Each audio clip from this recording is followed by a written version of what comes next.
Michael Harriot, welcome to the Daily Social Distancing Show. Thank you for having me.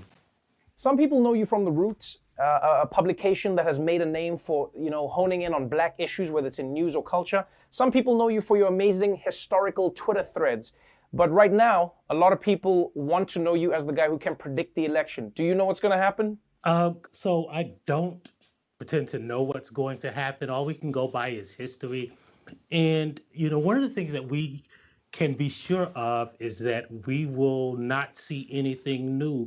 Voter suppression has been happening since the inception of America. I always say that, when you're in doubt, always bet on white.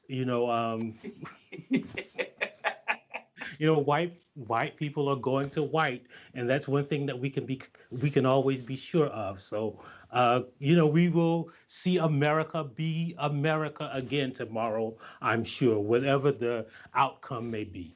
It's interesting that you say that because, in this election, it feels that although that may be true, it'll be slightly different because 90% of black men are still not voting for him, according to the polls.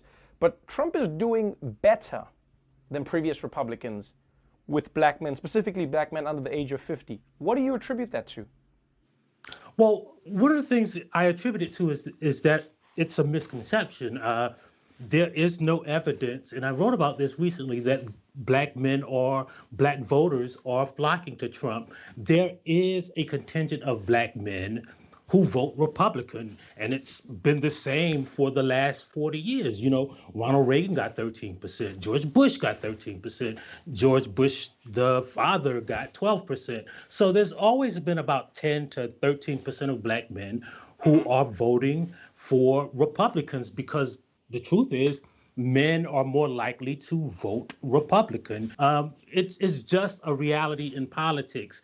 And because of the last election where, voter suppression took place in historic terms, and because of black voter apathy, there was a smaller number of black voters. So the total number of people black people who showed up at the polls were those people who always vote Republican and diehard Democrats. So there's this perception that Trump got more black male voters, but he didn't really. In fact, Trump got the smallest number of black voters than anyone in the last 40 years. One of the pieces that people loved that you wrote and some of the thoughts you had came in and around Kanye West running, or first teaming up with Trump, then running his own ballots on the side.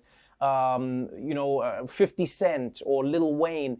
What do you make of this movement? I know obviously it's outliers because we can count the amount of rappers, and that makes the news because it is an exception to the rule. But what do you make of that? If you would have bet me that one rapper would have been a Trump supporter, or one rapper would have done anything stupid, I would have said probably 50 Cent before any of this. If you didn't have 50 Cent on your doing something stupid bingo card, then you probably weren't going to win the game anyway, right? So, there are always people, and rappers are not excluded, who because of the patriarchy, because of this delusion that they are separate from regular black people, because of their own self-delusion, believe that the people who oppress black people will somehow benefit them personally. And so these people aren't, outliers as much as they are typical of the subset of black men particularly. You've been lauded as one of the people who make some of the most interesting conversations or arguments about and around reparations. In fact, you argue that many of the arguments have been incorrect, in your opinion. What do you think people should have been doing differently in the conversation around reparations? Well, first of all, I think the conversation around reparations shouldn't be framed in the context of giving black people something that